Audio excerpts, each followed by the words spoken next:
toi et que tu apparaisses au nom de Jésus.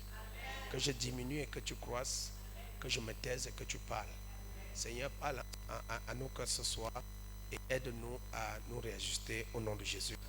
Nous te bénissons parce que nous savons que tu es là, car tu dis, là où 2, 3 sont assemblés en ton nom, tu es au milieu d'eux. Merci pour ta présence. Et quand ta présence est là, il y a ta puissance qui se manifeste. Nous voulons te dire merci au nom de Jésus. Amen. Assieds-toi. Assieds-toi comme un prince parce que tu es un prince.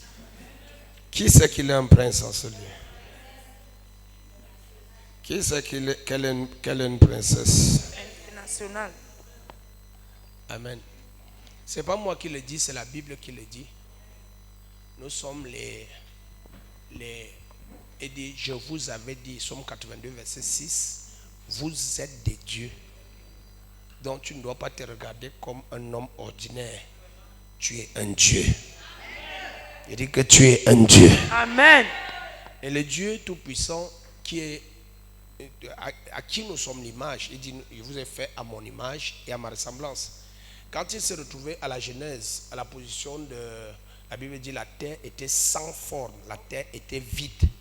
Il n'y avait aucune forme à la terre, il n'y avait rien dans la terre, il n'y avait que l'Esprit de Dieu qui se mouvait sur les eaux.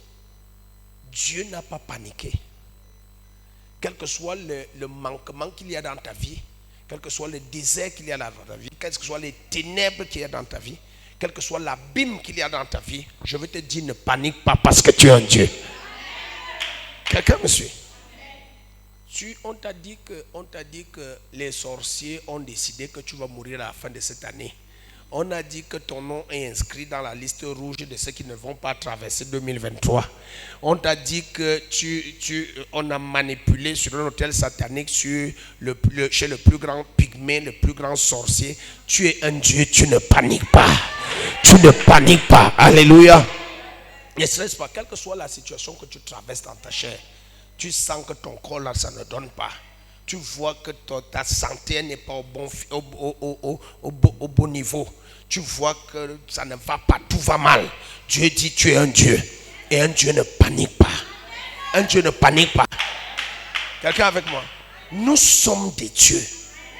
Dis avec moi, je suis un Dieu. Et je n'ai jamais entendu depuis que je lis la Bible, depuis que j'écoute les enseignements bibliques, où on dit que quelqu'un a écrasé, il a arrêté Jésus, il a torturé. Non. Jésus, il dit, ce n'est pas vous qui m'avez arrêté, c'est moi-même qui me suis laissé. Parce que j'avais une mission à accomplir. Personne ne peut rien faire à Dieu. Et si tu es ce Dieu-là, personne ne peut rien te faire.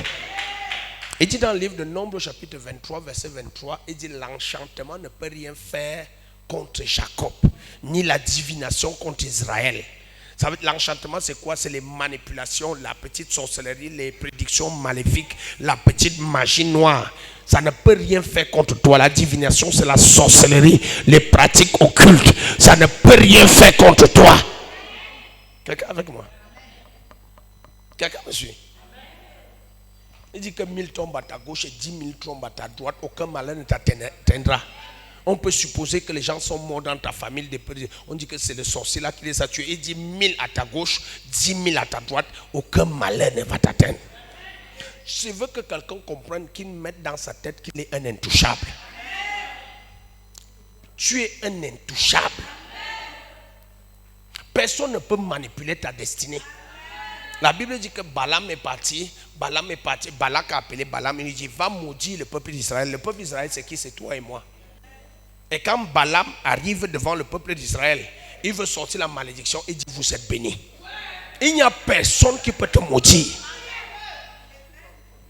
Quelqu'un me suit? Personne ne peut te maudire.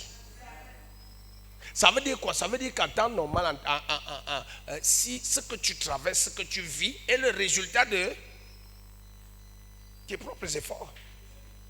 C'est toi qui es à l'origine de ce que tu travailles, ce que tu vis. Si Dieu te dit que personne ne peut te mourir, personne ne peut te tuer, ça veut dire que tout ce qui t'arrive, tout ce que tu travailles, tout ce que tu vis, tout ce dans quoi tu tournes, c'est le résultat de ton propre travail. Quelqu'un me suit? Nous sommes des chrétiens. Et en temps normal, quand on dit chrétien, ça veut dire petit Christ. qui viennent de Christ, imitateurs de Christ. Ça veut dire les voies par lesquelles Christ est passé, nous aussi nous devons passer. Si Christ allait de lieu en lieu guérissant tous ceux qui étaient sous l'emprise de la maladie, nous aussi on doit aller de lieu en lieu guérissant sous l'emprise de ceux qui sont malades. Et au lieu que nous allons guérir les malades, c'est nous qui sommes malades, il y a un problème. Il y a quelque chose qui ne donne pas. Il dit, il faisait du bien. Ça veut dire qu'il arrive là, il prend 3 pains, il multiplie, ça devient, je ne sais pas trop peu, il y avait 5000 femmes, sans compter, 5000 hommes, sans compter les femmes et les enfants, et c'était peut-être 30 000. Donc, il dit, il multiplie le pain et il le donne. Et il reste encore beaucoup de paniers. Et au lieu que nous partons de lieu en lieu pour faire du bien aux gens, c'est nous qui allons de lieu en lieu pour commander. Ça veut dire qu'il y a quelque chose qui ne donne pas. Quelqu'un me suit? Alors quand on regarde, on observe autour de nous, on voit quand même des chrétiens qui ont de l'impact. On voit quand même des chrétiens qui ont la réussite avec le Seigneur. On voit des chrétiens qui peuvent manifester la gloire de Dieu. Ça veut dire que si nous ne manifestons pas la gloire de Dieu, le problème ce n'est pas Dieu. Si quelqu'un d'autre manifeste la gloire de Dieu avec Dieu, et moi je ne manifeste pas, ça ne peut pas être Dieu le problème. Quelqu'un me suit?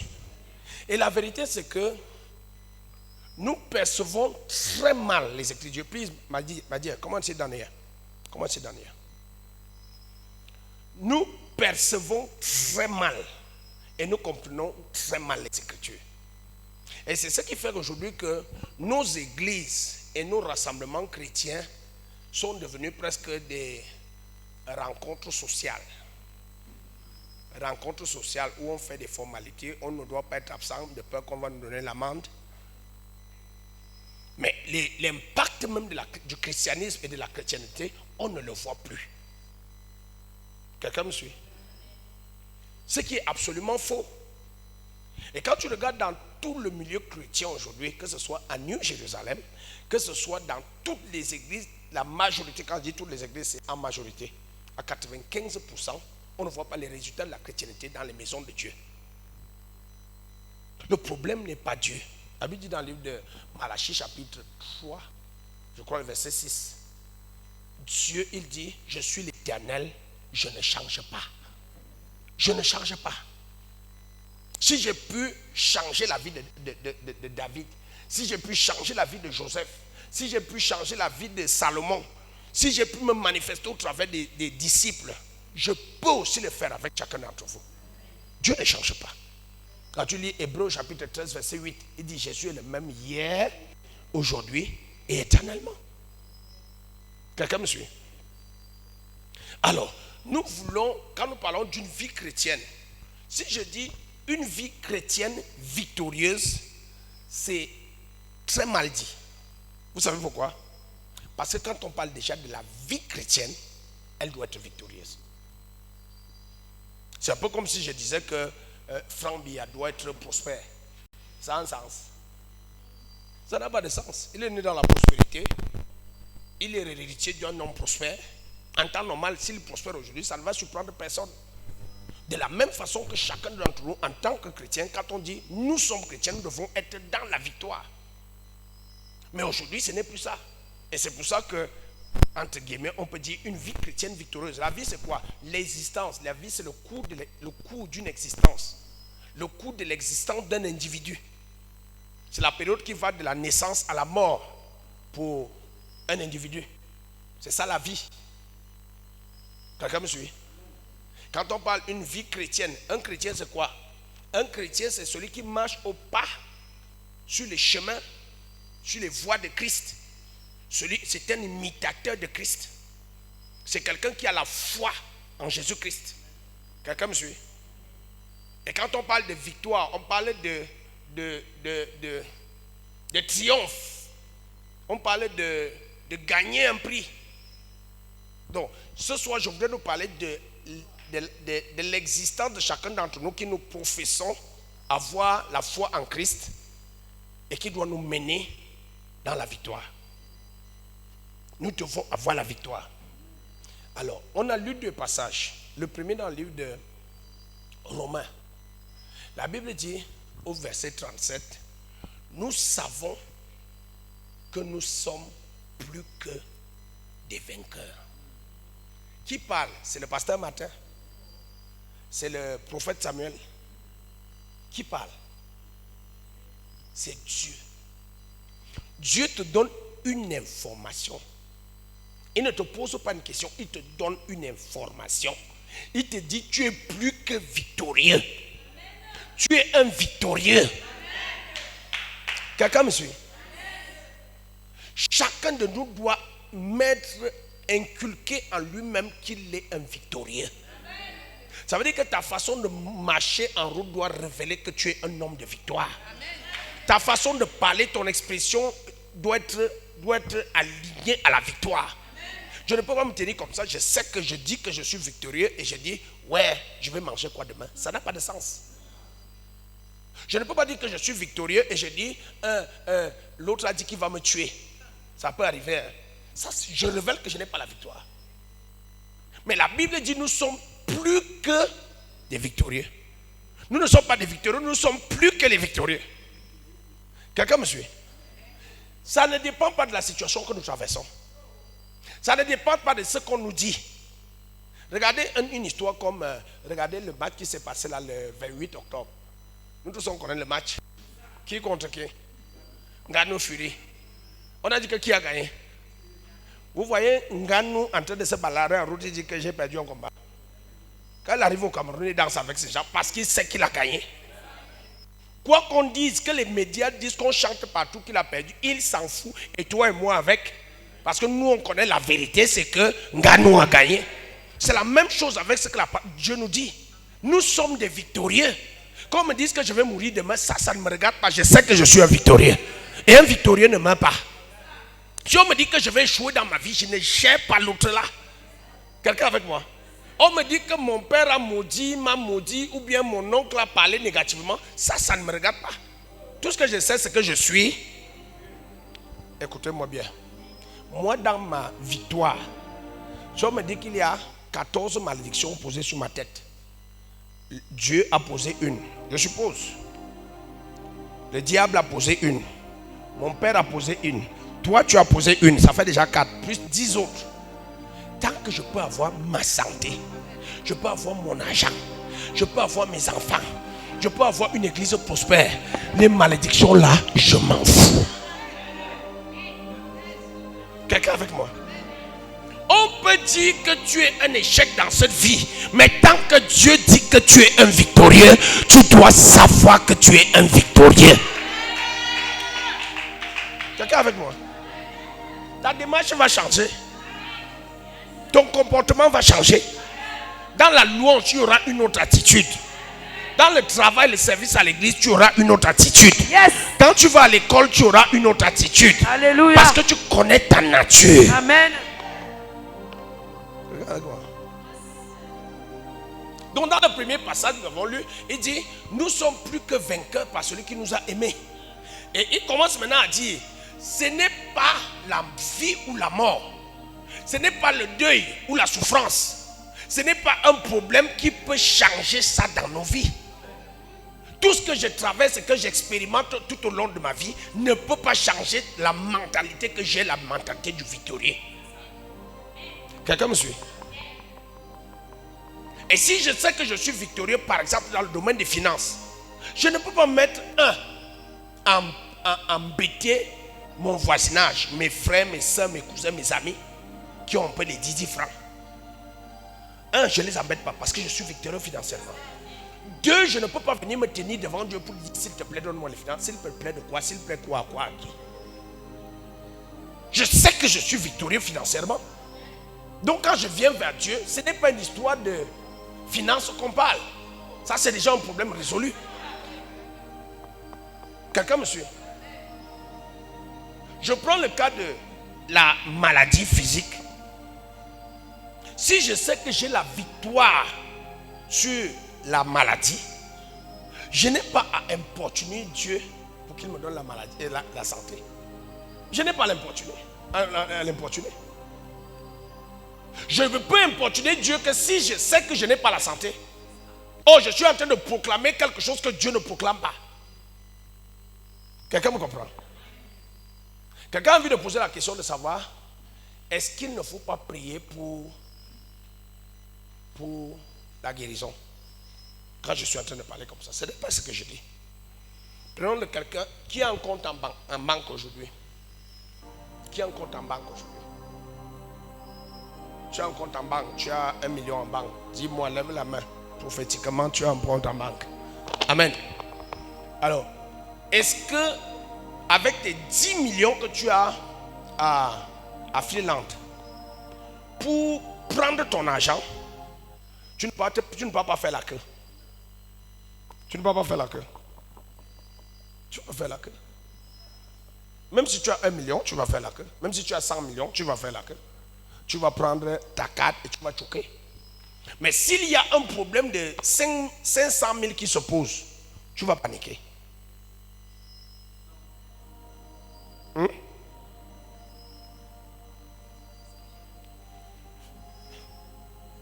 Est-ce que si tu as un problème de 500 000, tu as 10 millions en banque, et tu as un problème de 500 000, il faut opérer ton enfant. Nous sommes aujourd'hui, jeudi, le 2. Il est 20h. À Freeland est déjà fermé. On te dit qu'il faut 500 000 pour opérer ton enfant. Tu vas paniquer. Alors que tu as 10 millions à Freeland. Dis-moi sincèrement, tu vas paniquer. Tu ne paniques pas. Parce que tu sais que c'est là. Et demain matin, tu vas attendre qu'ils ouvrent. Demain matin, tu vas faire un effort d'arriver le premier. Parce que si tu arrives le 10e, tu vas te mettre en rang pour attendre. Ça ne te fait pas paniquer. Tu sais que tu as tes mourous qui sont là. Vrai ou vrai? C'est la même chose avec tout ce dont nous avons besoin chez Dieu. Si nous savons que nous possédons déjà toutes ces grâces et gloires en Dieu, on ne peut plus paniquer, que ce soit pour la santé, que ce soit pour le mariage, que ce soit pour les finances, que ce soit pour les enfants. Amen. Parce que tout ça nous appartient. Quelqu'un me suit? Alors maintenant, je voudrais que nous comprenions un principe. C'est que toute cette victoire que nous avons, nous l'avons au travers d'une personne. Et dit, nous avons cette victoire par Jésus-Christ au verset 39. Verset 39. Nous sommes dans Romains chapitre 8, verset 39. Dis-nous ça rapidement. Je lis pour nous au nom du Seigneur Jésus. Uh-huh. Ni les puissances, ni la hauteur, ni la profondeur, ni aucune autre créature ne pourra nous séparer de l'amour de Dieu qui est manifesté en Jésus-Christ notre Seigneur. En Jésus. Amen. Donc c'est au travers de Jésus que nous avons toute cette victoire. Quelqu'un me suit? Au travers de Jésus. Oh, notre problème en tant que chrétien aujourd'hui, c'est un problème extrêmement sérieux. Vous allez vous rendre compte que Jésus aujourd'hui, presque nous tous en tant que chrétiens, on le met à part. On le met de côté. Et on espère prendre les choses chez Dieu sans passer par Jésus. Oh, il dit clairement dans le livre de Jean chapitre 14 verset 6. Je suis le chemin, la vérité et la vie. Nul ne va au Père sans passer par moi. Ça veut dire que si je veux la victoire, je dois passer par Jésus-Christ pour obtenir la victoire en Dieu. Quelqu'un me suit? Si je veux les finances, je dois passer par Jésus-Christ. Si je veux la gloire, je dois passer par Jésus-Christ. Si je veux le succès, je dois passer par Jésus-Christ. Quelqu'un me suit? Je veux la protection, je dois passer par Jésus-Christ. Tout ce que je veux chez Dieu, je passe par Jésus. Quelqu'un me suit? Si je ne passe pas par Jésus, je ne peux rien obtenir de Dieu. Rien du tout. Vous connaissez le principe des particuliers? Quand on dit que quelqu'un est un particulier, le particulier est souvent comme le bras droit. Et la Bible dit que Jésus s'est assis auprès de Dieu, à la droite. Donc Jésus est le bras droit de Dieu. Et si tu blagues avec le particulier de quelqu'un, tu risques de perdre toutes les grâces de la personne. Et c'est pour ça que tu dois bien traiter le particulier pour recevoir une grâce de quelqu'un. C'est le même principe qui a été établi en Jésus auprès de Dieu. Jésus est le particulier de Dieu et tout ce dont nous avons besoin, nous devons passer par Jésus. Jean chapitre 3 verset 16, il dit quoi? Jean 3, 16. Je lis pour nous au nom du Seigneur Jésus. Car Dieu a tant aimé le monde qu'il a donné son Fils unique, afin que quiconque croise en lui ne périsse point, mais qu'il ait la vie éternelle. Pas quiconque croit en Dieu aura la vie éternelle. Quiconque croit en son Fils. Quelqu'un me suit? Si tu crois au Fils, c'est là où tu auras la vie éternelle. Crois au Père, comme nous semblons croire au Père aujourd'hui. Parce que nous tous on croit en Dieu, nous qui sommes là. On croit en Dieu, mais on ne croit pas en Jésus. Croire, ça veut dire quoi? Agir selon. Et si nous disons que nous croyons en Jésus, nous devons agir selon que Jésus-Christ nous demande d'agir. Quand tu lis Colossiens chapitre 3, versets 3 et 4. Je lis pour nous au nom du Seigneur Jésus. Car vous êtes morts et votre vie est cachée en Jésus. Vous êtes morts et votre vie est cachée en Jésus. Avec Christ en Dieu. Avec Christ en Dieu. Et quand Christ, votre vie paraîtra, alors vous paraîtrez aussi avec lui dans la gloire. Vous entendez? C'est quand Christ, votre façon de vivre va paraître. Quand on va te regarder, on va voir Christ au travers de toi. C'est là où tu vas aussi paraître dans la gloire de Dieu. Mais si Christ ne paraît pas au travers de ta façon de vivre, tu ne peux pas paraître dans la gloire de Dieu. Quelqu'un me suit? Quand tu lis 2 Corinthiens chapitre 5 verset 17, il te dit quoi? Si quelqu'un est en Christ, il est une nouvelle créature. Les choses anciennes sont, toutes choses deviennent nouvelles. Et si quelqu'un n'est pas en Christ, il est l'ancienne créature. Les choses anciennes ne sont pas passées et rien n'est nouveau dans sa vie. Quelqu'un me suit? Une fois de plus, Dieu veut nous faire comprendre que nous devons passer par Christ. Quand tu lis 1 Jean chapitre 5 au verset 12, il te dit quoi? 1 Jean 5, 12. Il te dit, si quelqu'un a le Fils, celui qui a le Fils a la vie. Uh-huh. Celui qui n'a pas le Fils de Dieu n'a pas la vie. Celui qui a le Fils a la vie. Si tu n'as pas le Fils, tu n'as pas la vie. Ça veut dire que si tu veux atteindre la vie qu'il y a en Dieu, la vie divine, tu dois avoir le Fils. Tout ce que je nous dis là aujourd'hui, c'est pour nous faire comprendre que si nous devons vivre une vie de victoire en tant que chrétiens, nous devons avoir en nous Christ. On doit voir en nous Christ.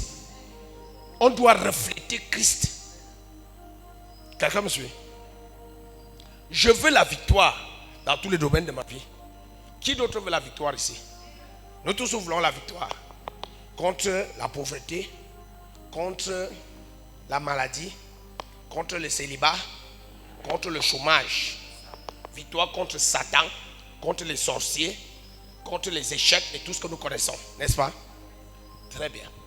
Alors, tu lis dans Actes chapitre 10 au verset 38, il te dit, nous savons comment Dieu a oint Jésus de Saint-Esprit et de force. Et la conséquence, il allait partout, il faisait du bien et il guérissait les malades. Nous aussi, nous voulons cette victoire qui peut nous permettre de faire du bien à nos familles, à nos amis. Et d'amener la paix, la joie, le bonheur, le succès dans les vies des autres. Mais nous oublions un principe, c'est que avant que Jésus-Christ ne commence à faire cette œuvre, il a reçu ce qu'on appelle l'onction. Il a d'abord été oint. Quelqu'un me suit? Il a été oint. C'est un peu comme quelqu'un qui commence à ministrer sans être oint. Il ne peut pas réaliser ce que Dieu a dit parce qu'il n'a pas encore reçu l'huile. Et Jésus a été oint. Le bien que Jésus faisait aux hommes, ce n'était pas par ses propres forces. Le bien que Jésus faisait aux hommes, c'était simplement la grâce de Dieu qui a été appliquée, établie sur lui pour qu'il puisse accomplir ses œuvres bonnes. Dieu nous dit dans le livre d'Éphésiens chapitre 2 au verset 10, nous sommes son ouvrage. Nous avons été préparés. Nous avons été... Car c'est par la grâce que... Non, Éphésiens 2, 10. Car nous sommes son ouvrage, ayant été créés en Jésus-Christ. Ayant été créés en Jésus-Christ. Pour de bonnes œuvres. Pour de bonnes œuvres. Que Dieu a préparées d'avance afin que nous les pratiquions. Afin que nous venions les pratiquer. Dieu a d'abord oint Jésus pour qu'il pratique des bonnes œuvres. Ça veut dire que si nous, en tant que chrétiens, nous voulons aussi pratiquer des bonnes œuvres, nous devons être comment? Nous devons être oints. C'est ça. On doit être oints. Quand tu lis Luc chapitre 4, verset 18, Dieu, la Bible te dit clairement, l'Esprit de l'Éternel est sur moi. Amen. Car l'Éternel m'a oint. Amen. Pour faire quoi? Annoncer la bonne nouvelle. Pour annoncer la bonne nouvelle. Il m'a oint pour faire quoi? Envoyer guérir ceux qui ont le cœur brisé. Guérir ceux qui ont le cœur brisé. Il m'a oint pour faire quoi? C'est sa gloire financière. Ce n'est pas fini. Pour proclamer aux captifs la délivrance. Quelqu'un me suit? Jésus a été oint pour faire toutes ces choses. Ça veut dire que si nous sommes des chrétiens, nous devons aussi être oints avant de commencer à faire les mêmes choses. Dieu t'a dit clairement une vérité. Jésus te l'a dit. Jean chapitre 12, verset 24. Il te dit, les œuvres que j'ai fait en vérité, tout ce que j'ai fait, vous aussi vous allez le faire. Vous allez même faire des choses plus grandes. Mais Jésus, avant de faire ces choses qu'il a faites, il a été oint. Ça veut dire que chacun d'entre nous, en tant que chrétien, nous avons besoin d'onction. Quelqu'un me suit? L'onction, ce n'est pas seulement l'affaire des pasteurs. L'onction, c'est pour tous les chrétiens. Nous avons besoin de cette onction. Tu as besoin d'onction. Qu'est-ce qui vous explique? Comment vous expliquez?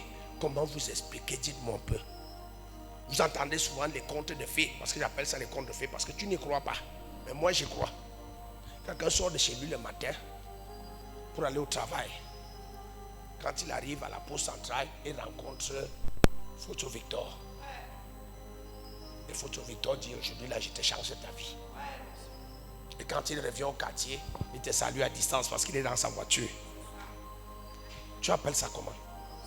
C'est l'onction qui parle dans sa vie. C'est l'onction qui parle dans sa vie. Tu fais le net là depuis 15 ans. Les gens qui savent te parler, c'est les Maliens et les Algériens. Mais l'autre va faire le net une fois et tombe sur un Suisse. La différence c'est quoi? L'onction. L'onction n'est pas seulement pour les pasteurs. L'onction c'est pour tout être qui croit en Jésus-Christ. Quelqu'un me suit? Tu as le même diplôme que cette personne et trouve un bon travail dans une bonne société. Toi, tu es en train de jongler au quartier en faisant le warap. La différence, c'est quoi? L'onction. C'est l'onction qui fait la différence. Tu commences ton activité au même moment que ton frère. Au bout de 6 mois, il a déjà multiplié les activités. Toi, tu es en train de voir comment tu dois fermer. Parce que ça ne donne pas. La différence, c'est quoi? L'onction. Et quand on parle de l'onction, les gens ont l'impression, on pense que c'est quelque chose qui est très éloigné. Tout problème que tu as, que Dieu te donne, te dit, la solution est encore dans le livre de Dieu. Alors, quand tu lis 1 Jean chapitre 2, verset 20. Je lis pour nous au nom du Seigneur Jésus. Pour vous, vous avez reçu l'onction de la part de celui qui est saint. Pour vous, vous avez reçu l'onction de la part de celui qui est saint. La Bible parle à qui? À moi. Et dit, tu as reçu l'onction. Tu as reçu l'onction. Amen. Et dit, pour toi, tu as reçu l'onction de la part de celui qui est saint. Qui est saint? C'est Dieu. De la même façon qu'il a oint Jésus, il dit qu'il t'a donné l'onction. Tu l'as reçu. Amen. Yes. Maintenant, quand tu lis dans le verset 27 de 1 Jean chapitre 2, il te dit, l'onction que tu as reçue demeure en toi. Ok. L'onction que tu as reçue fait quoi? Demeure en toi. Quand tu lis Acte 10 verset 18, il dit, il a oint Jésus de Saint-Esprit. Il a oint, quand on parle de l'onction ici, il a posé sur lui. L'onction ne demeurait pas en lui, mais l'onction était sur lui. Quelqu'un me suit? L'onction qui demeure en toi ne peut pas parler aussi longtemps qu'elle demeure en toi. Prenons le cas de... Où est la soeur qui est là? La deuxième soeur là. Aube. Aube, qui l'a déjà entendu chanter? Elle chante bien, n'est-ce pas? Pour l'instant, l'onction demeure en elle. Quand cette onction va sortir et que ce sera sur elle, ce sera un plaisir pour elle. Elle va souvent dire, papa, pardon, laisse-nous les choses là, donne-moi le micro, je vais chanter pour Dieu. Pour l'instant, l'onction est en elle. Il faut maintenant qu'elle ressorte cette onction, que ce soit sur elle, avant qu'elle commence à opérer. Quelqu'un me suit? Quand tu lis Jean chapitre 14, Jean chapitre 14, je crois le verset 7. Jean chapitre 14. Je lis pour nous. Lis un peu le verset 7. Si vous me connaissiez, vous connaîtriez aussi mon Père. Et dès maintenant, vous le connaissez et vous l'avez vu. Non. Non. Ça va être chapitre 6.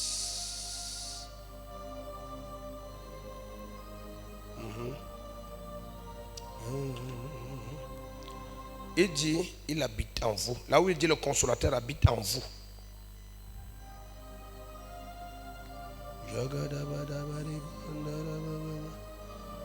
Ils ne le connaissent pas, mais vous, vous le connaissez parce qu'il demeure en vous. Quelqu'un connaît le verset? Jean 16, combien? 3, 4.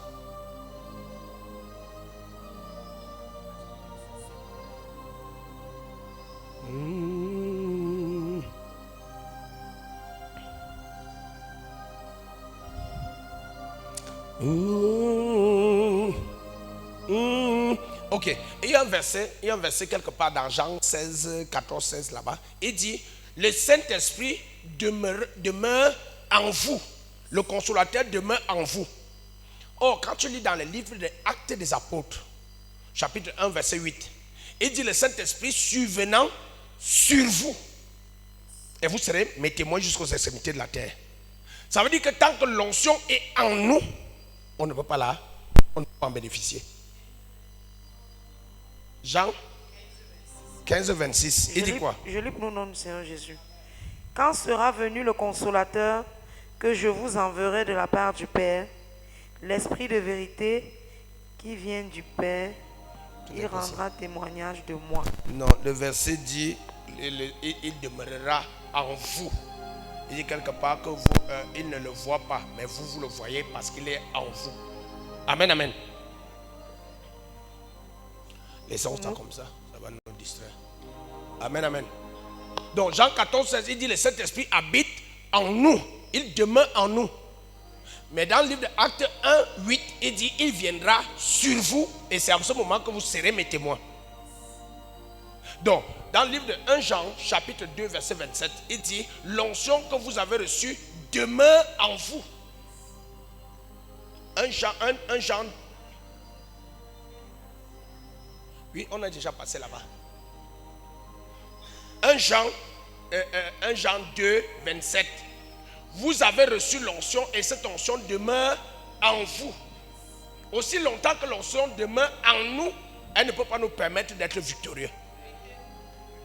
C'est à nous maintenant de travailler pour faire ressortir cette onction, qu'elle demeure sur nous. Amen. Quelqu'un me suit?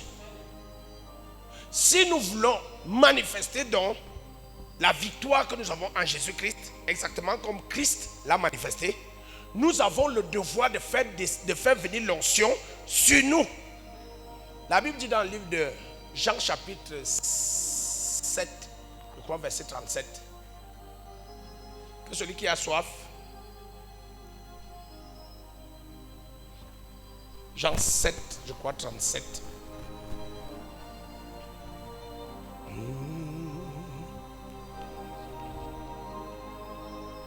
Le dernier jour, le grand jour de la fête, Jésus se tenant debout s'écria, si quelqu'un a soif, qu'ils viennent à moi et qu'ils boivent. Celui qui croit en moi, des fleuves d'eau vive couleront de son sein, comme dit l'Écriture. Il dit cela de l'esprit. Que l'esprit va maintenant commencer à couler.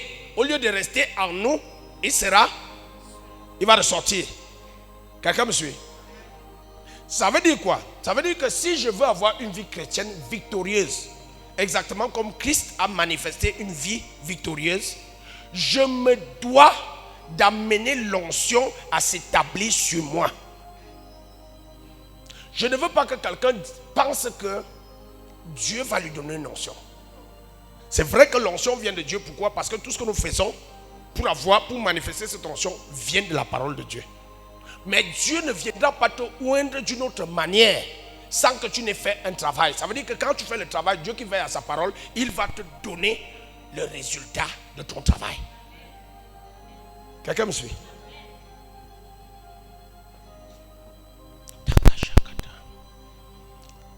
Je veux la prospérité. La Bible me dit dans le livre de Deutéronome chapitre 8 verset 18 que c'est Dieu qui donne la capacité de prospérer. Mais si je veux la prospérité, je m'assois, je commence à dire à Dieu, donne-moi la prospérité, donne-moi la prospérité, donne-moi la prospérité, donne-moi la prospérité. Je suis en train de perdre mon temps. La prospérité ne me sera jamais donnée. Il y a des choses que je dois mettre en place pour recevoir la prospérité. Dieu, je ne le vois pas et je ne le verrai jamais. Je ne vais jamais le rencontrer. Mais je peux rencontrer M. Biya, qui a beaucoup d'argent. Et pour que M. Biya me donne son argent, ce n'est pas le fait que je vais dire Biya, donne-moi mon argent. Non. Il y a des choses que Dieu me demande de mettre en place pour que Biya puisse me donner son argent. Donc si je veux la prospérité de Dieu, je n'ai pas à me placer dans mon lieu secret, dans ma chambre ou à l'église pour demander la prospérité, mais je dois pratiquer les principes que Dieu a établis pour que je reçoive cette prospérité. Pendant que je marche déjà dans ces principes, c'est l'onction que j'ai ressortie à moi.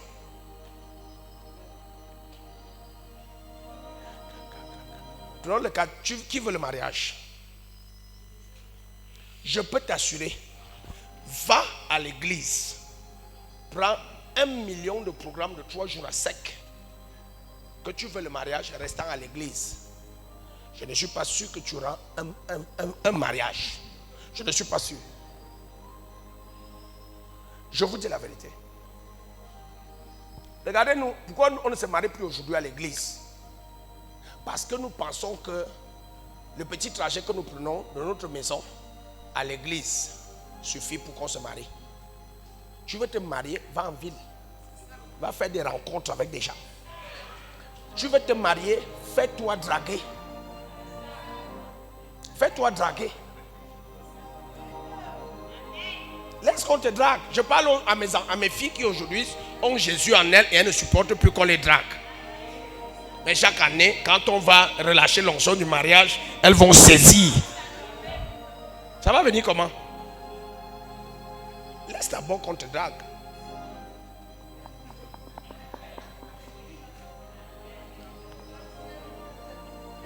Maman Magui, laissez-vous draguer.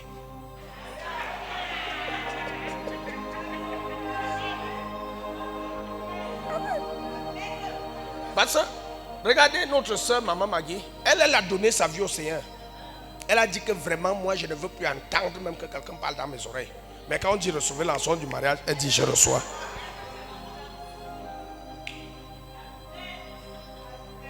Et si vous voulez rencontrer vous voulez espérer que l'onction en vous attire les vraies personnes, allez dans des endroits où il y a les vraies personnes. Il y a des gens qui ne... Ça fait combien de temps que tu n'es pas arrivé à la poste centrale?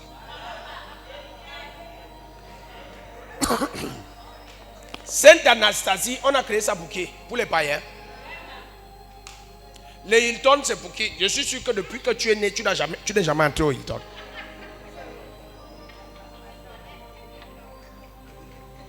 Ton onction va donc attirer qui?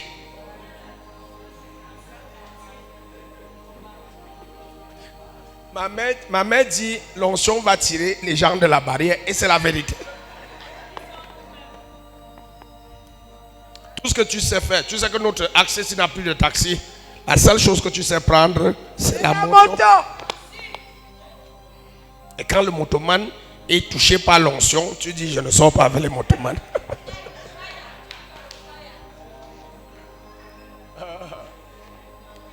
Amen, amen. Ça veut dire quoi? Ça veut dire que nous avons le devoir de travailler à ce que l'onction commence à opérer dans nos vies. Quelqu'un me suit? C'est chacun de nous qui doit travailler pour faire ressortir l'onction. Alléluia. Tu ne travailles pas ton onction, je peux t'assurer. Regardez nous-mêmes. Qui parmi nous, quand il fait l'évangélisation, il va à Bastos? N'est-ce pas, quand on dit évangélisation, tu vas à Sonel, à Fanoyo. Il y a 4 maisons, une est dans la barrière, les portes sont en terre battue. C'est là-bas que tu entres.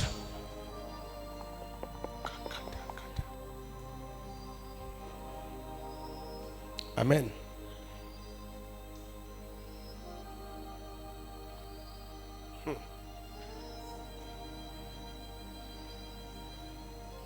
Qui va au restaurant ici? Qui va au restaurant? Un soir, tu pars au restaurant, tu t'assois, tu commandes ton jus, tu bois.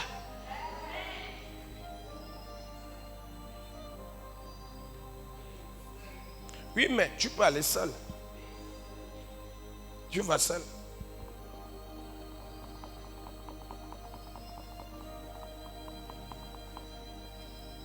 On ne donne pas nos numéros de téléphone. Je ne parle pas aux élèves, je parle aux grandes personnes. Grandes personnes. Tu vas voir les garçons tournent autour de barrières. Quand il a tué, il part à Santa Lucia.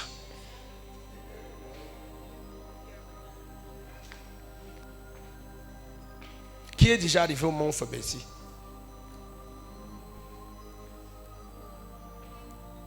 Tu es allé au Mont Febesi, tu t'es assis, tu as commandé.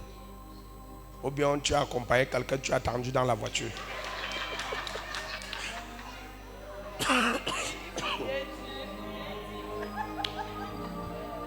Amen, amen, amen. Regardez un peu ce qui se passe avec les disciples de Jésus. Jésus fait 3 ans et demi avec ses disciples. La Bible dit que chaque fois que Jésus enseignait à la foule, il prenait les disciples de côté pour leur révéler le sens des paraboles. Donc, Jésus qui est le meilleur enseignant, le meilleur théologien, celui qui a toute la connaissance biblique et divine. Quand il finit d'enseigner, il dit à ses disciples, ne vous éloignez pas de la ville. Restez au même endroit et attendez que vous soyez revêtus d'onction. C'est ce qu'il a dit aux disciples. Et les disciples, pendant 50 jours, ils étaient au même endroit. Ils ne bougeaient pas, ils étaient là. Ils attendaient l'onction. Ils attendaient l'onction. Ce qui nous fait échouer aujourd'hui, nous tous en tant que chrétiens, c'est qu'on n'attend pas d'être revêtus d'onction. On passe seulement. On passe seulement. On court seulement. Il a dit, restez Luc 24, verset 49. Ne vous éloignez pas de la ville. Attendez ce que le Père a promis. Attendez ce que le Père a promis. Acte 1, 14, il dit quoi? Il persévérait au même endroit dans la prière en attendant ce que le Père a promis. Chacun de nous doit attendre le revêtement de l'onction. L'onction, c'est la puissance de Dieu que le Saint-Esprit communique à une personne. Qu'est-ce que j'ai dit? Que le Saint-Esprit communique à une personne. Ce n'est pas le Saint-Esprit en nous qui amène l'onction, mais c'est la puissance de Dieu qui manifeste l'onction. Qu'est-ce que je dis? Nous tous nous sommes des chrétiens, vrai ou vrai? Baptisés dans les eaux, vrai ou vrai? Et la Bible dit quoi dans le livre de Actes chapitre 2? Vous dérangez? Tu déranges là-bas?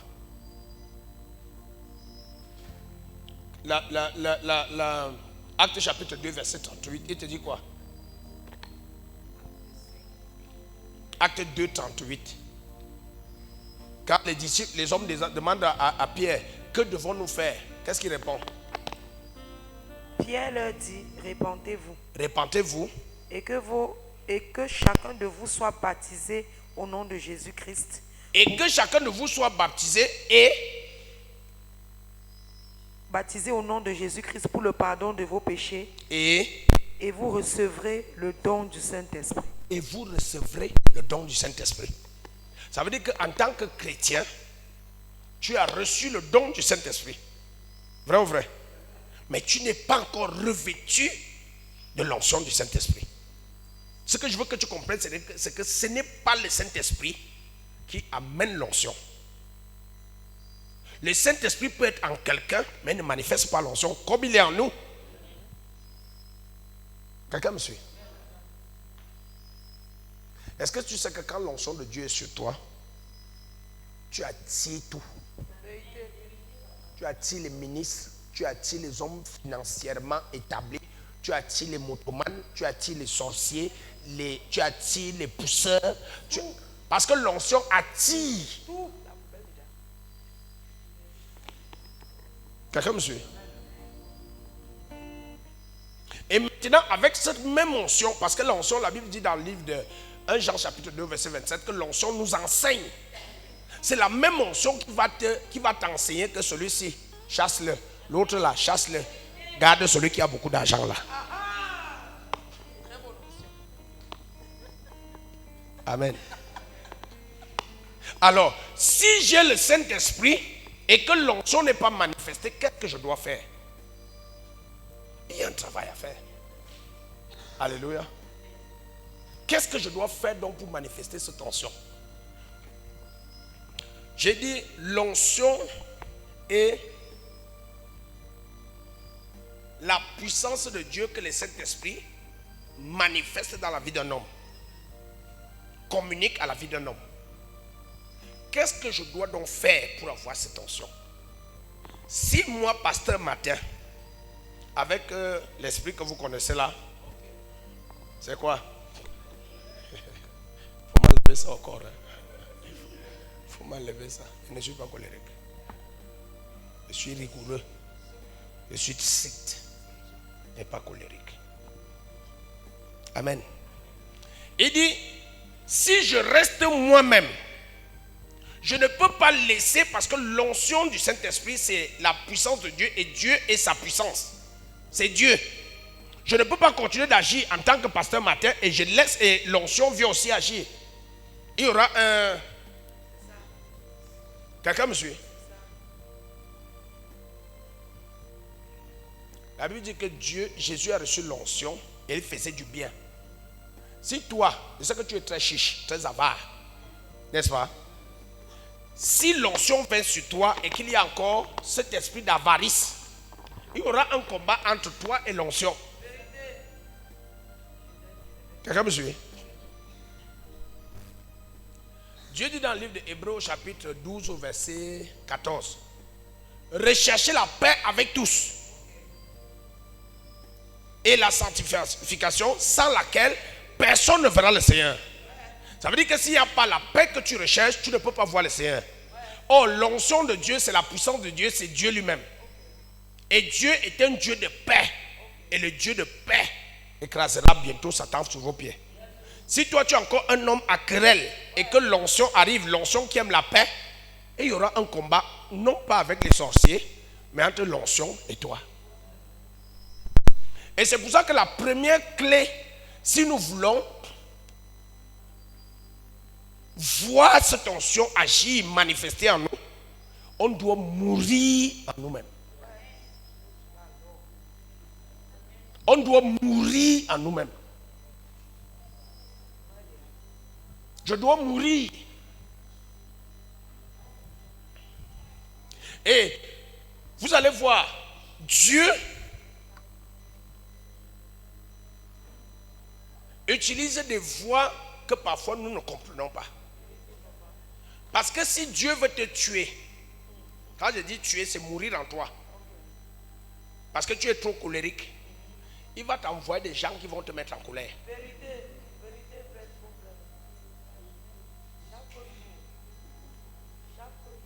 Quelqu'un me suit?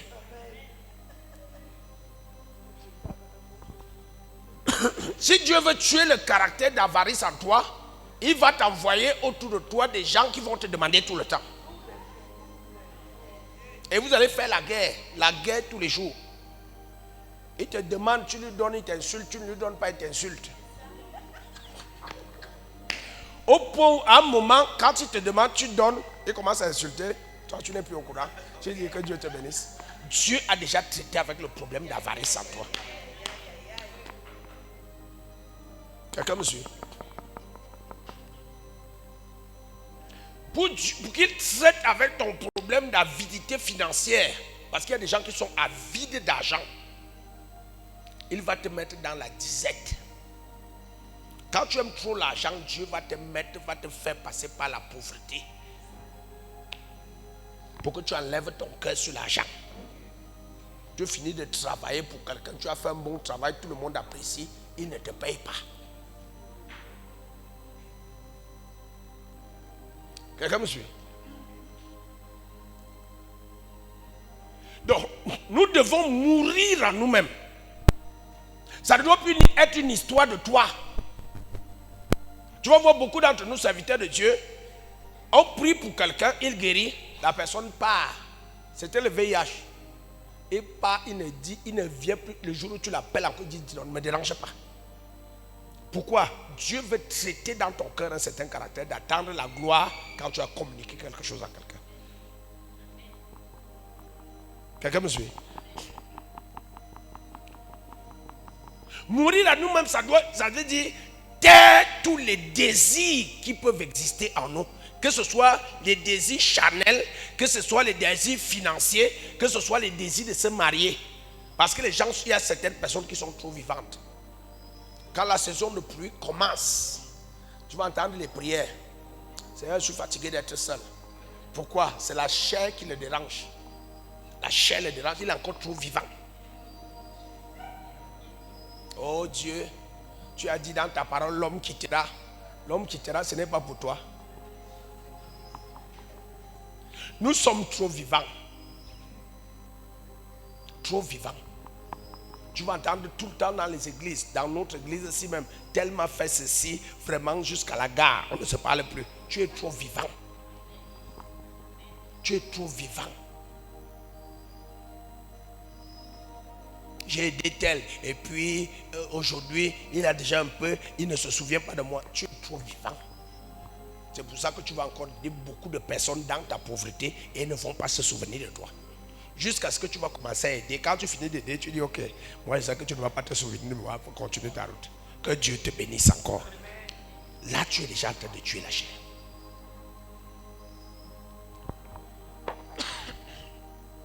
On est trop vivant.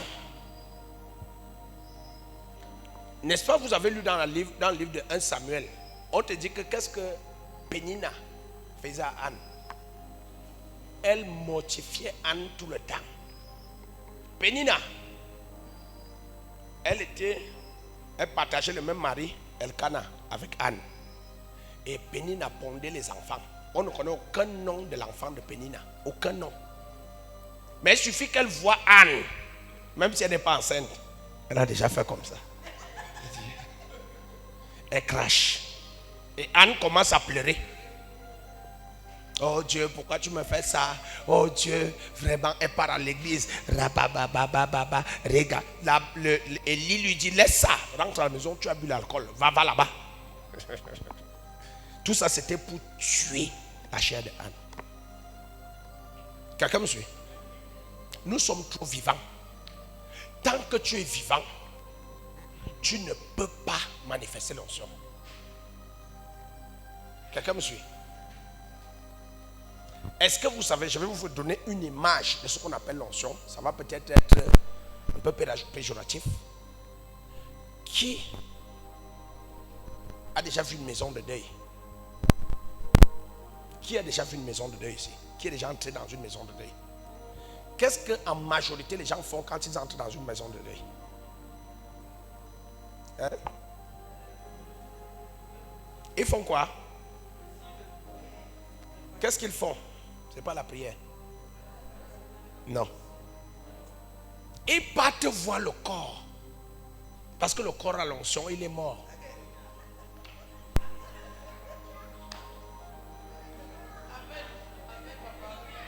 Tout le monde qui entre dans la maison de deuil va voir le corps. Et on te dit que tu dois mourir pour attirer. Même s'ils ne te connaissent pas, ils partent te regarder. Ils partent te regarder. Tu vois, tout le monde vient. Il fait comme ça.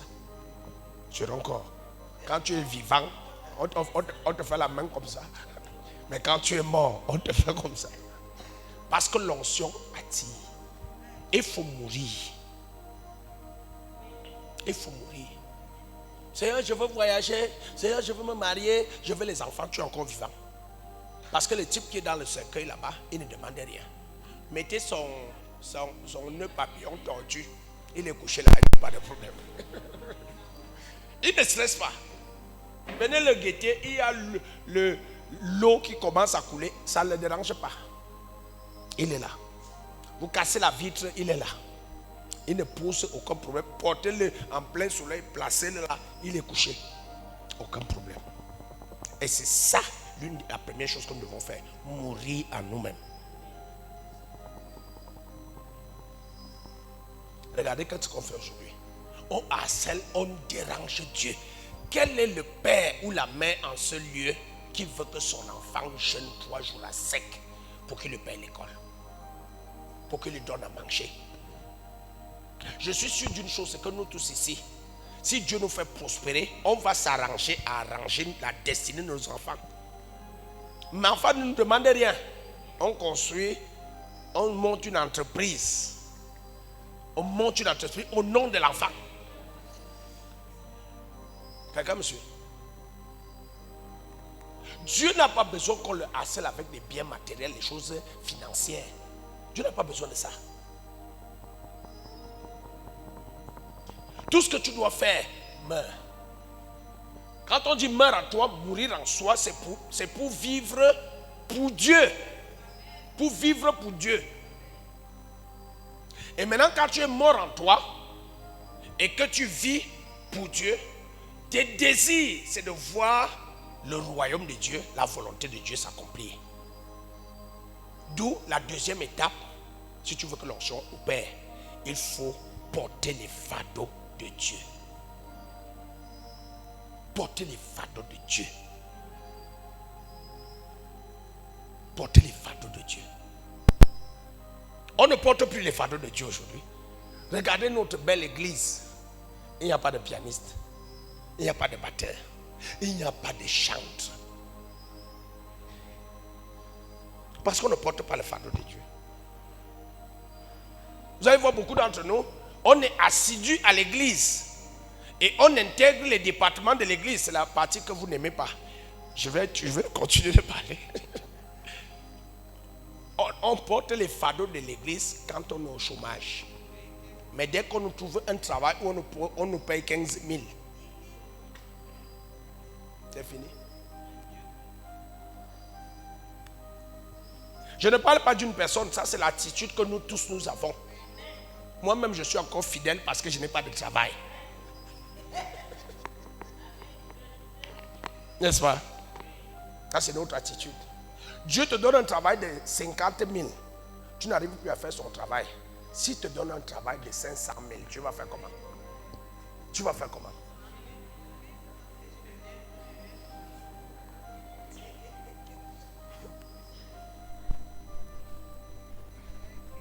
Quelqu'un me suit? Porte le fardeau de Dieu. Porte le fardeau de Dieu. Si tu portes le fardeau de Dieu, Dieu va se plaire à activer en toi l'onction.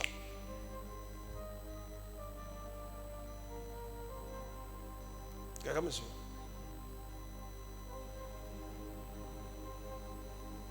Regardez un peu nos prières de tous les jours. Regardez un peu les motivations que nous avons quand on va à l'église. Moi, je pars à l'église parce que Dieu doit changer ma vie. Il faut que cette fin d'année, il m'ouvre les portes. Il dit qu'il couronne notre année de gloire. Il va me donner les richesses cachées, les trésors enfuis. L'or est à Dieu, l'argent à Dieu, et je suis son héritier. Ce sont nos motivations là-bas. Est-ce que vous savez qu'il peut nous donner toutes ces choses et on perd notre âme? On perd nos âmes.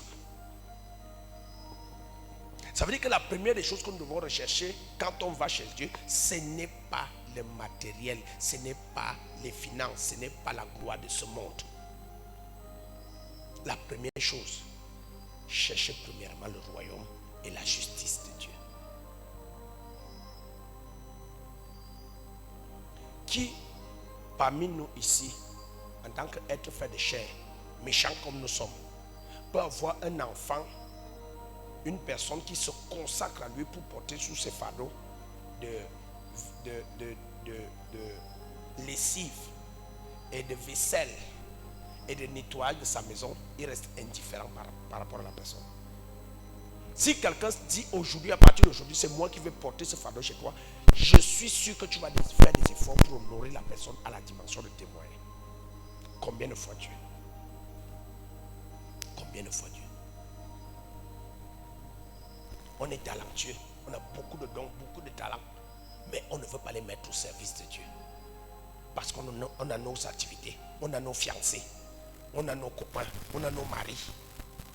Je connais une de mes filles qui est venue ici. Elle voulait, son foyer ne marchait pas bien. Elle vient me voir pour me dire que son foyer ne donne pas. Avec le mari, c'est tout le temps les problèmes. Je lui dis, la première des choses que tu dois faire, donne-toi au Seigneur et c'est le Seigneur. Elle dit, je vais aller demander à mon mari. Et quelques temps après m'avoir un message, il a refusé. C'était la dernière fois que je ne l'ai plus jamais revu. Parce que son mari a refusé.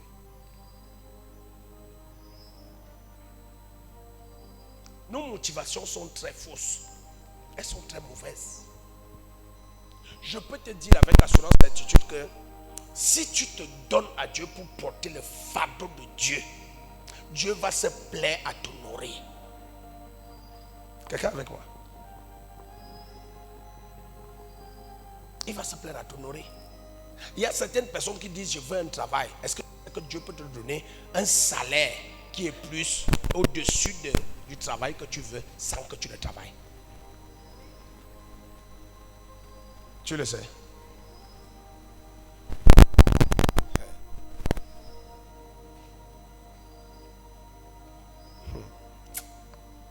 Dieu, dis avec moi Dieu. Je me rappelle pendant très longtemps, le salaire que Dieu me donnait chaque semaine, c'était 1 million de francs. Pendant plus de 2 ans, chaque semaine, il me donnait 1 million de francs. Ton salaire, 1 million. Et ça, ce n'est rien. J'ai entendu le témoignage d'un homme de Dieu, le pasteur Christ. Il a donné un témoignage que quelqu'un lui a fait. Un don qui dit qu'il fait un sacrifice dans l'église. 168 milliards.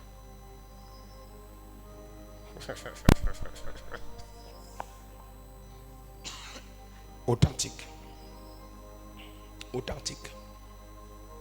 Il prend 168 milliards et donne à un être.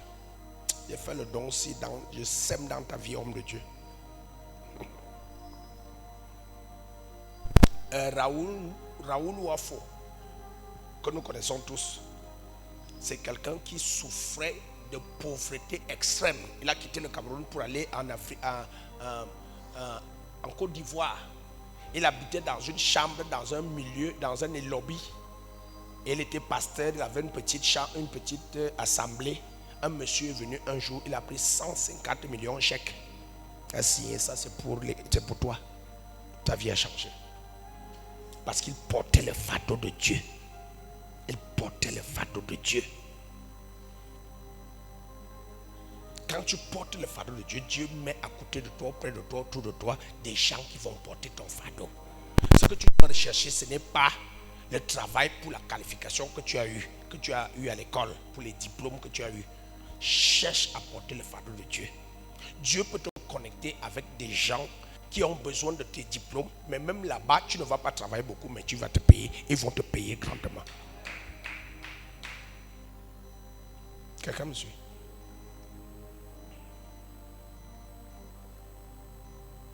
Si nous disons que tout ce que nous pouvons avoir passe par Jésus, pour que nous le recevons. Jésus a dit quelque chose dans le livre de Jean, je crois, chapitre 4, verset 34. Il dit, ma nourriture, c'est de faire la volonté de mon Père. Donc si nous devons passer par Jésus pour atteindre la victoire en Dieu, nous devons aussi dire, ma nourriture, c'est de faire la volonté de mon Père. Quelqu'un me suit? Est-ce que vous savez que l'une des choses qui réjouit le cœur de Dieu, c'est quand les personnes se convertissent? Est-ce qu'on le sait? Alors quand on dit évangélisation, pourquoi nous n'avons pas les personnes qui viennent faire l'évangélisation? Pourquoi? Pourquoi? Qu'est-ce qu'il y a là-bas? Les pécheurs se sont convertis à New Jérusalem. Quels pécheurs? Les sorciers qui sont du côté d'Afanoyo. Comment ils ont fait pour arriver à l'église là-bas? On commence à citer les noms. On cite les noms de Maman Magui. On cite les noms de la sœur Aube. On cite les noms de la sœur, du frère. Quelqu'un me suit? Au lieu de ça, Seigneur, donne-moi l'argent, donne-moi. Tout ça c'est quoi? Donne-moi le mariage. Tu n'es pas fatigué de demander le mariage. Tu es sûr que tu vas te marier. Qui a dit aux femmes que toutes les femmes vont se marier? Qui a dit aux hommes que tous les hommes vont se marier? On dit qu'il y a plus de femmes que d'hommes sur terre. Ça veut dire que si chaque homme doit prendre une femme selon la parole de Dieu, il y aura la moitié des femmes qui seront célibataires.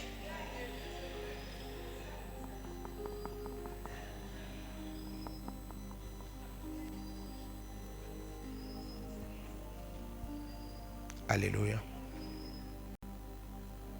Porte le fardeau de Dieu.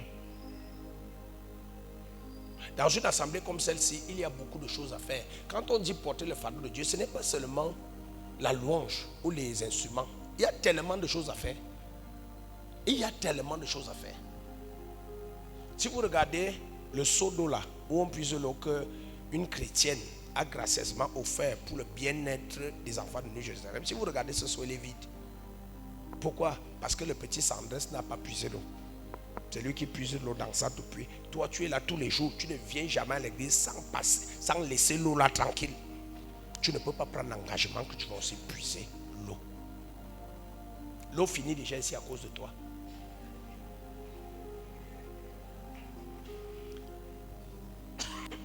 Quelqu'un me suit?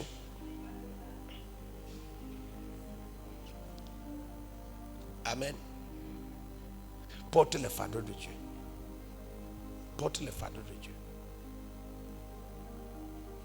Vous voyez, quand on dit les femmes viennent prier à l'église, elles ne viennent pas prier pour leurs problèmes.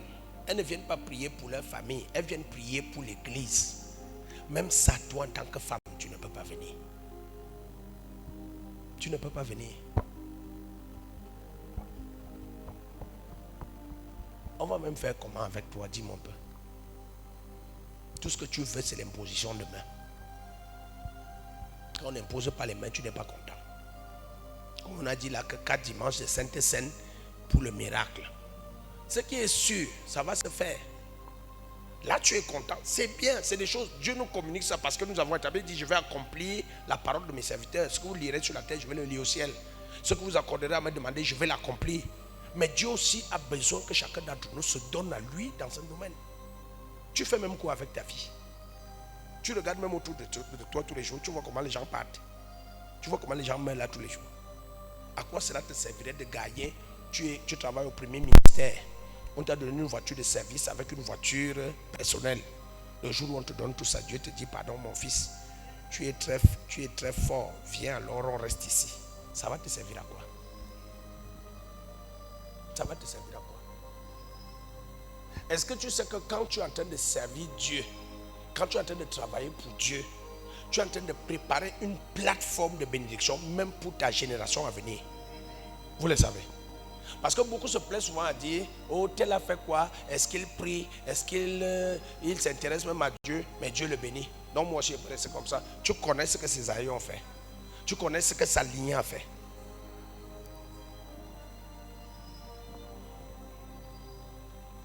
Moi je peux vous dire, tout ce que je fais là comme travail, mes petits-enfants vont bénéficier de ça.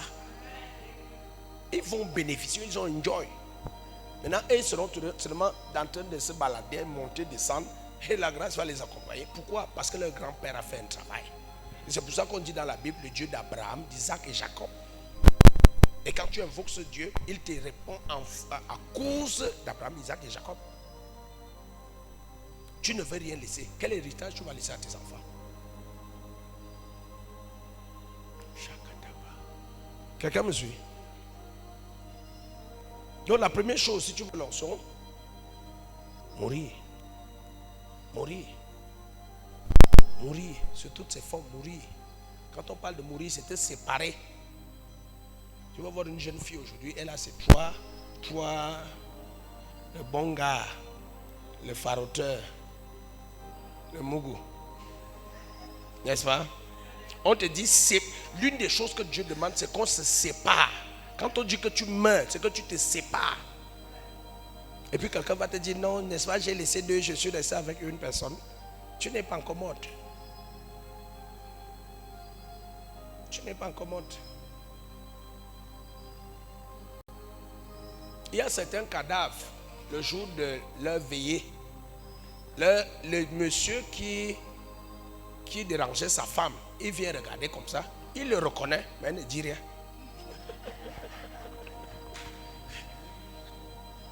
Quelqu'un suit? C'est pour dire qu'il faut laisser toutes ces choses. La colère, abandonnée. Vous voyez quelqu'un qui se met en colère tout le temps, il n'est pas mort.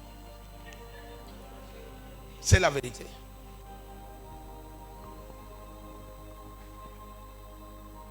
Quelqu'un me suit? Le péché. Le péché. Il y a même certains qui ne pêchent pas. Ils sont très pieux. Ils craignent Dieu. Mais leur problème, c'est leur téléphone. Le téléphone, c'est l'idole. L'idole. Tu n'es pas mort. Donc, 1, mourir. 2, porter le fardeau de Dieu. Jésus a dit quelque part là-bas, je crois dans Jean chapitre 6, je crois, verset 39, quelque part là-bas. Il dit, je ne perdrai rien de toutes ces brebis que tu m'as données. Je tiens à garder, à conserver tout ce que tu m'as donné. C'est ça quand tu portes le fardeau de Dieu. Tu n'as pas envie de perdre quelque chose qui lui appartient. Alléluia. Et la troisième chose qui peut permettre que tu puisses déclencher, activer cette tension, c'est chercher Dieu. Chercher Dieu. Le chercher. Il dit, venez à moi tous qui avaient soif. Le dernier jour, il se cria que celui qui a soif vienne. La soif de Dieu. Et la soif de Dieu va nous amener à faire quoi? 1. Méditer la parole de Dieu. Méditer la parole de Dieu.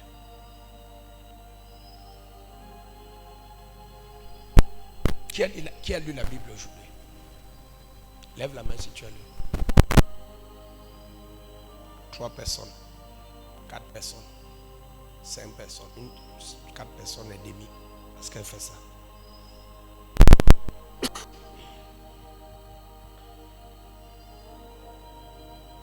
Si tu ne lis pas la parole de Dieu, ça veut dire que tu ne cherches pas Dieu. L'une des choses qui peut te faire entendre Dieu, c'est quand tu lis ces Écritures. Lis les Écritures. Tu lis les Écritures, tu écoutes Dieu parler. Quelqu'un me suit? Est-ce que quelqu'un ici, en écoutant une émission à la radio, sans savoir que c'est moi qui parle, il peut discerner ma voix? Quelqu'un peut reconnaître ma voix à travers la radio. Même si je ne t'ai pas dit, tu peux reconnaître que ça c'est mon Père. C'est le même principe avec Dieu. Quand tu lis les Écritures, tu vas entendre Dieu te parler à l'intérieur de ton esprit. Si tu ne lis pas les Écritures, tu ne peux pas reconnaître la voix de Dieu. Plus tu lis, plus tu as la possibilité de reconnaître, parce que Dieu parle à nous tous. Dieu nous parle à nous tous. Parfois Dieu nous parle, on dit que c'est les mauvais esprits qui nous parlent. Parfois Dieu nous parle, on pense que c'est notre pensée. Parce qu'on ne discerne pas la voix de Dieu. Lis la Bible tous les jours. Que ce livre de la loi ne s'éloigne pas de ta bouche. Médite-le jour et nuit afin d'agir fidèlement selon tout ce qui est écrit. C'est alors que tu auras du succès dans tes entreprises. C'est alors que tu réussiras. Psaume 119, verset 11, il dit quoi? Je sais ta parole dans mon cœur pour ne pas pécher contre toi. Quand on parlait de mourir à soi, moi je n'ai pas voulu entrer dans les détails de péché, de se séparer du monde et tout ça. Je parle ça en général parce que je sais qu'on a déjà tellement parlé de ça ici.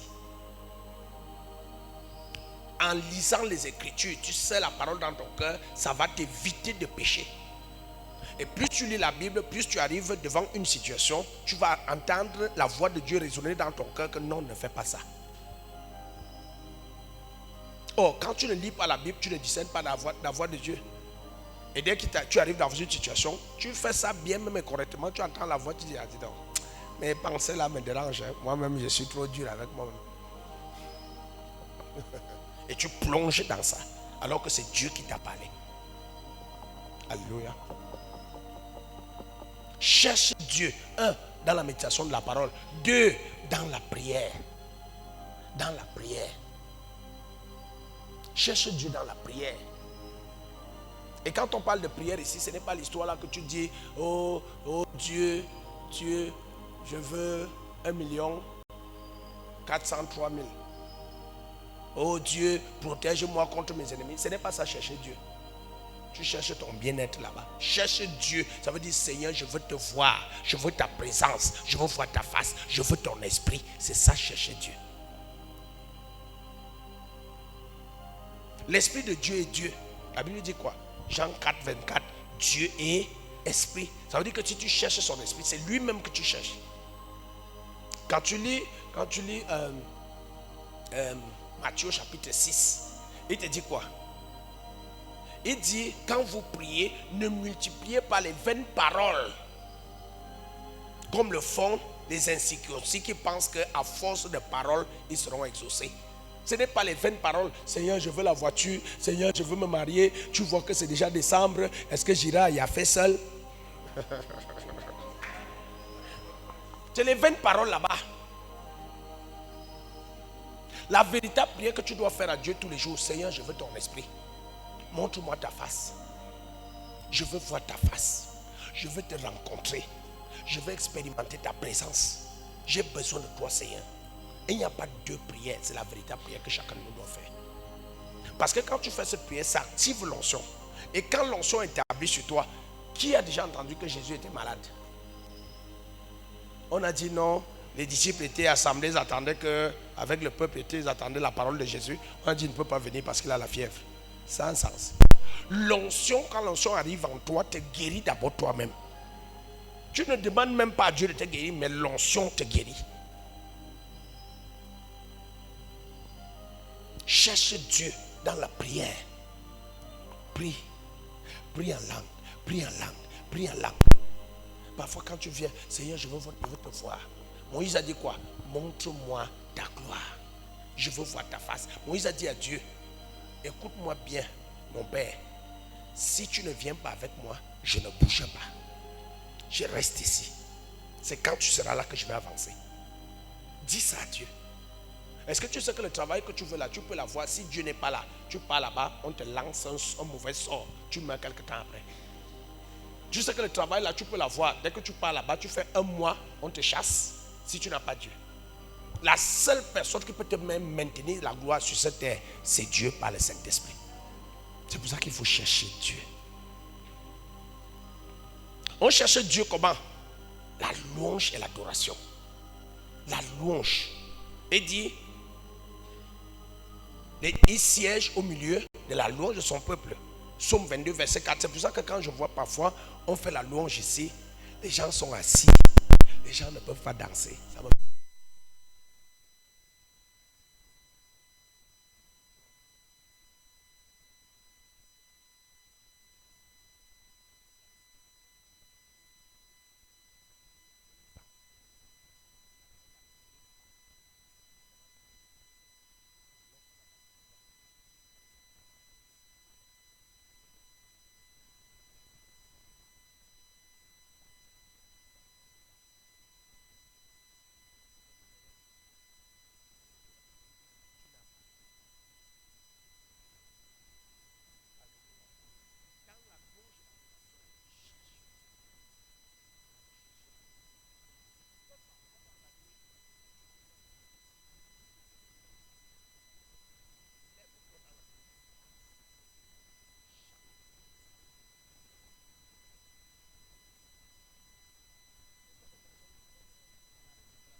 1 Samuel 16, 23.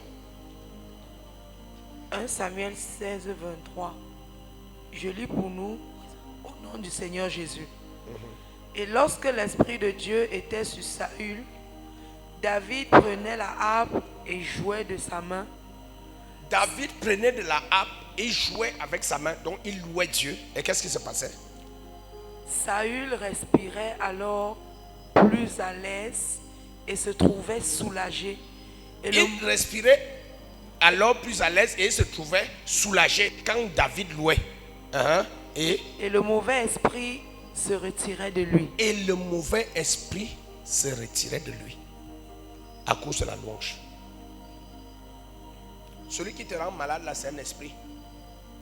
C'est un esprit, ce n'est pas un virus.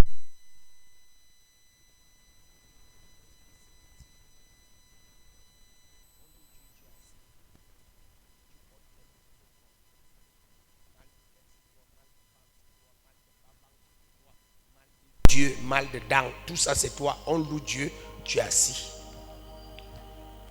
Et tu es même fâché que le pasteur joue mal au piano. Le chante ne chante pas bien. Vraiment, l'église ici, je crois que je vais quitter ça.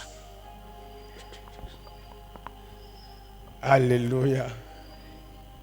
C'est ça, chercher Dieu. Vous voyez, nous tous sommes à l'église. Qu'est-ce qui nous amène ici à l'église ce soir? Hein? Pourquoi nous venons à l'église jeudi? Parce qu'on cherche Dieu. L'une des façons de chercher Dieu, c'est aller à l'église. C'est aller à l'église. C'est étonnant, vous allez voir des gens vous dire je pars à l'église certains dimanches. Les autres dimanches, tu fais quoi? Non, je suis à la maison. Quand je suis fatigué, je suis à la maison. Tu ne viens pas à l'église pour quelqu'un, tu viens à l'église pour toi-même. Quelqu'un me suit? Et quand tu viens à l'église, tu cherches Dieu. La Bible dit quoi? N'abandonnez pas vos assemblées. N'abandonnez pas vos assemblées. On cherche Dieu en venant à l'église. On cherche Dieu en assistant au programme. Voilà un programme que nous avons. 4 dimanches pour de Sainte Seine. Pourquoi? Pour détruire les forces des ténèbres dans nos vies. Si nous venons ici le dimanche pour manger le corps et boire le sang, c'est parce qu'on cherche Dieu. Puisque c'est Dieu qui nous a délivrés. Et tu vas voir certaines personnes, il vient, il laisse ses enfants. Parfois, papa, j'étais fatigué aujourd'hui. Papa, je n'avais pas d'argent de taxi. L'argent de taxi. L'argent de taxi. Tu habites où? Ici à Sonnel. Tu ne peux pas marcher à pied. Même si tu habites à Fanoyo, tu ne peux pas marcher à pied. Qui connaît Limbe? Qui connaît Boya? Limbe Boya.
Je parle de l'appétit de la nourriture, je parle de l'appétit des autres choses. Tout ce que tu regardes, constate que quelque chose de déjà prendre une certaine ampleur dans ta vie. Ça peut être la télé, ça peut être le commérage, le congossa ou les balades. Prends un temps de jeûne. Alléluia. Donc, si tu veux faire augmenter l'onction, meurs en toi-même. Quand on te dit meurs en toi-même, c'est que la convoitise de la chair, la convoitise des dieux.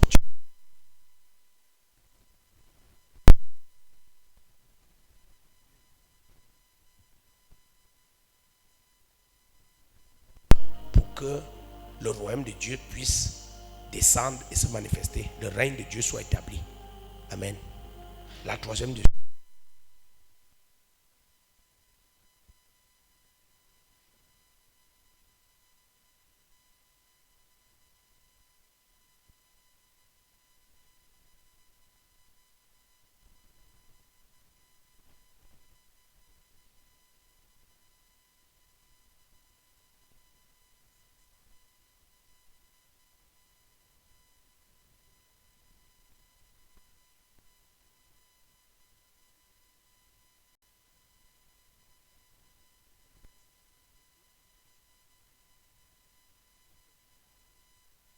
prophétie de grandeur, de gloire de Dieu est déjà établie sur l'église. Mais elle ne peut se manifester que pour ceux qui marchent en intimité avec Dieu. Au lieu de chercher les biens matériels, chercher Dieu. Beaucoup d'entre nous, tu veux voyager, tu vas aller en Europe. Quand tu veux aller en Europe, c'est pourquoi? La principale raison. C'est pourquoi? C'est pourquoi? Pour te marier. Si c'est pour te marier, il y a les maris ici au Cameroun. Si c'est pour faire les enfants, il y a des hommes féconds ici au Cameroun. N'est-ce pas? Donc quand tu vas en Europe, c'est pour faire quoi? Chercher l'argent. Je peux te dire, Dieu peut te donner dans ce pays l'argent qu'il te faut pour que tu ailles faire un tour en Europe et tu reviens. Je te dis la vérité.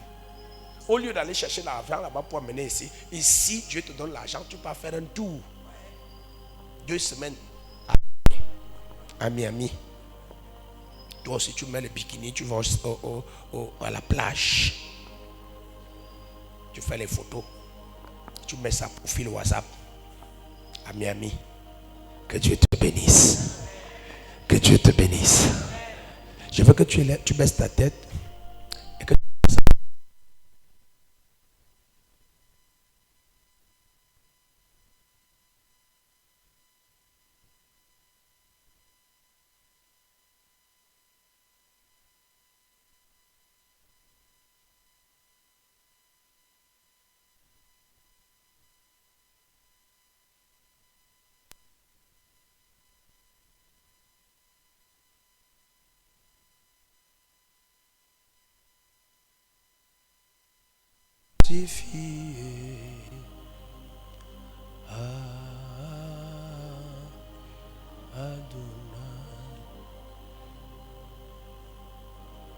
que la priorité de ta vie soit de chercher Dieu. Dieu. Dieu. Donne-nous cette grâce, Seigneur. Je peux t'assurer que toutes les prières que nous élevons à Dieu tous les jours, ce n'est que du bruit que nous faisons. Parce que ces choses même que nous demandons à Dieu, nous ne les recevons pas. Cherche Dieu. Cherche le Saint-Esprit. Demande-lui que sa présence soit établie en toi et que son onction soit manifeste. Tu verras comment Dieu va changer ta situation, va changer ta position, qu'elle soit physique, spirituelle, géographique, financière. Il va tout changer. Quand il apparaît, l'atmosphère change. Cherche Dieu. Cherche Dieu. Que tu sois élève, que tu sois enseignant, que tu sois serviteur de Dieu, que tu sois professeur, quelle que soit la position que tu as dans la société, cherche Dieu. Cherche d'abord Dieu. Father. Et spécialement, particulièrement en ce mois où nous sommes sur l'autel de prière, que la prière que tu élèves chaque jour soit celle de demander au Saint-Esprit de te localiser, de prendre contrôle en toi. Saint-Esprit, viens t'établir en chacun d'entre nous. Amen. Viens prendre contrôle de chacune de nos vies. Amen. Viens Saint-Esprit. Viens Esprit de Dieu.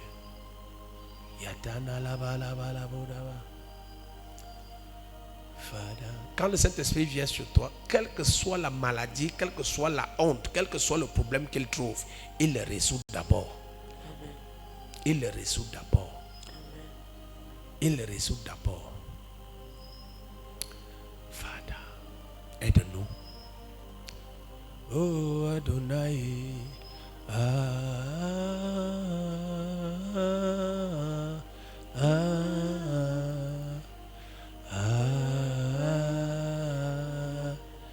Nous t'élevons Adonai.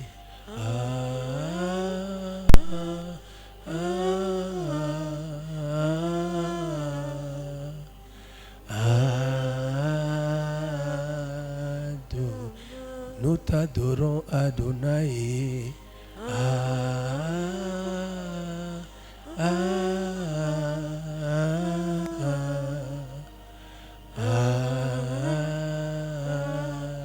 Nous avons besoin de toi Adonai.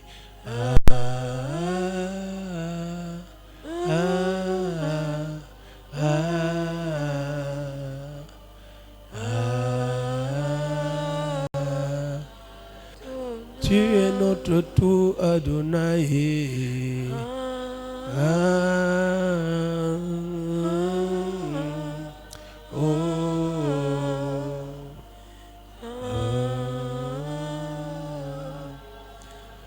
Je vous ai toujours dit que la marche avec Dieu n'est pas plus une grâce qui nous est accordée par Dieu, mais c'est plus une décision qui est prise par nous.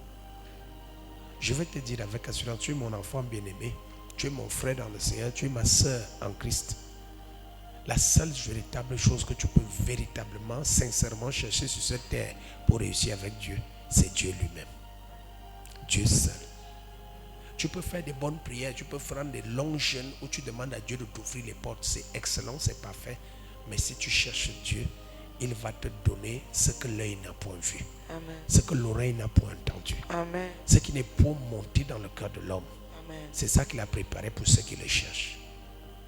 Peu importe ce que la position que tu as aujourd'hui, tu es élève, tu es rejeté dans ta famille, tu es chassé de ton foyer, tu es persécuté, tu es ensorcelé, tu es méprisé, tu es le dernier en tout et partout. Si tu commences à chercher Dieu aujourd'hui, la Bible me dit dans le livre des Actes des Apôtres qu'ils ont fait 50 jours et le Saint-Esprit est descendu pour changer le nom des disciples. Amen. Quand on les regardait, on disait, n'est-ce pas ces hommes sans instruction? C'est le même langage qu'on tiendra sur toi. Cherche Dieu. S'il te plaît, cherche Dieu. Nous sommes à une période très particulière. Nous sommes à la fin du temps. Le temps n'est pas à chercher les enfants. Le temps n'est pas à chercher les délivrances. Le temps n'est pas à chercher la prospérité. Le temps est à chercher Dieu. Et si tu cherches Dieu, je suis sûr que ton témoignage d'ici 50 jours ne sera pas le même. S'il te plaît, cherche Dieu. Adonai.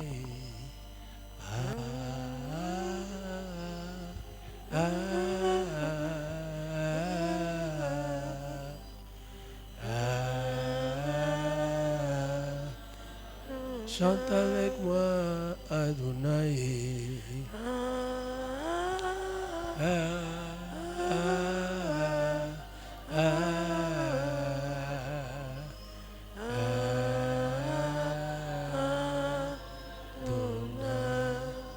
Si je peux te dire l'un des secrets que le Saint-Esprit m'a donné, je le dis parce que je veux que tu comprennes qu'avec Dieu, ce n'est pas la concurrence. Avec Dieu, ce n'est pas la comparaison. Le Saint-Esprit m'a dit une chose. Il m'a dit, on court à vouloir faire des prières de 3 heures, de 5 heures, de 10 heures, les prières de 24 heures et autres. Il me dit, si quelqu'un prend 30 minutes de prière chaque jour, il fait de ça sa doctrine. 30 minutes tous les jours. Il veille à les prendre tous les jours. Au bout de 5 ans, personne ne reconnaîtra cette personne. Quand je dis 5 ans, c'est pour dire que ton niveau aura totalement changé à toutes les dimensions. Vous savez que nous tous, on veut faire des prières de 5 heures de temps. On veut faire les prières de 3 heures de temps. Prends 30 minutes tous les jours. Tu dis, Seigneur, je te rencontre tous les jours de 22h à 22h30. Fais-le tous les jours. Au bout d'un certain temps, tu vas voir ce que ta vie sera. Amen. Quelqu'un avec moi? Mais si tu peux prendre 1 heure, c'est encore mieux, mais fais-le de façon assidue. Parce que ce que Dieu voudrait, c'est établir une certaine alliance avec toi. Il viendra, tu vas prendre, vous connaissez l'histoire d'Adam. La Bible dit que Dieu venait tous les soirs parce qu'il avait une alliance avec Adam. Établis cette alliance avec Adam, s'il te plaît. S'il te plaît. S'il te plaît. Tu vas arrêter de courir à gauche à droite pour voir les hommes. Parce que Dieu et toi, vous serez un. Adonai.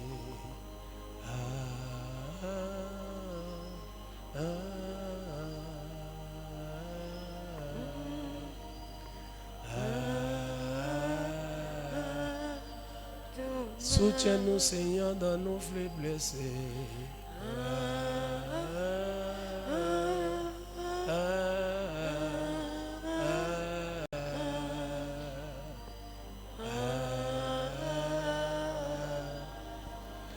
Viens nous fortifier par ton esprit, Jésus.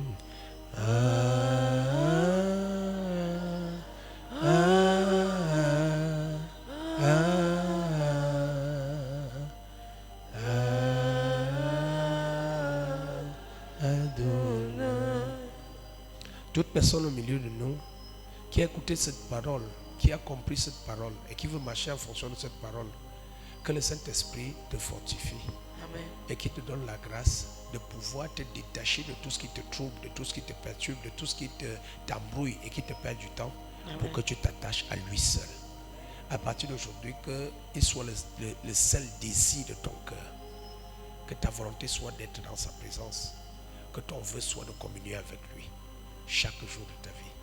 Que cette grâce te soit accordée et que cette décision soit ferme dans ton cœur au nom de Jésus. Amen.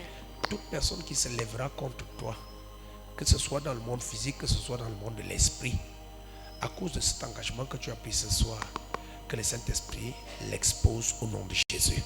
Que le Saint-Esprit le mette en déroute au nom de Jésus. Tout esprit, affliction, tout problème qu'il y a dans ta chair, dans ton âme ou dans ton esprit, qui t'empêche de communier avec le Seigneur, que pendant que tu es en train de te lever pour prendre ce nouvel engagement pour marcher avec lui, que cette situation libère ta destinée, ta vie au nom de Jésus. Seigneur, tu es fidèle.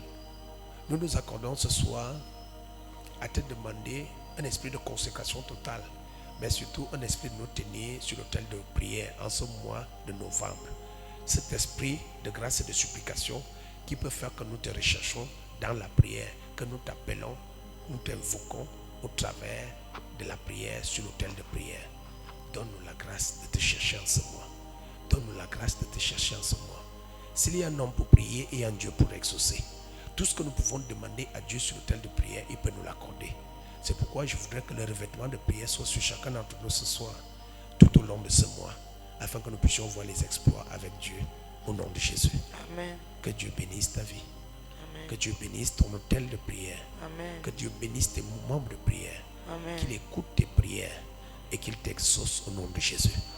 Pendant que tu entres dans ces 4 dimanches de Sainte Seine, que tous les forces et les réseaux sataniques qui se sont levés contre ta destinée, qu'ils soient totalement détruits au nom de Jésus. Amen. Je bénis ta vie. Amen. Je bénis ta vie. Amen. Ta famille est bénie. Amen. Au nom de Jésus, nous avons prié. Amen. Amen. Amen. Amen.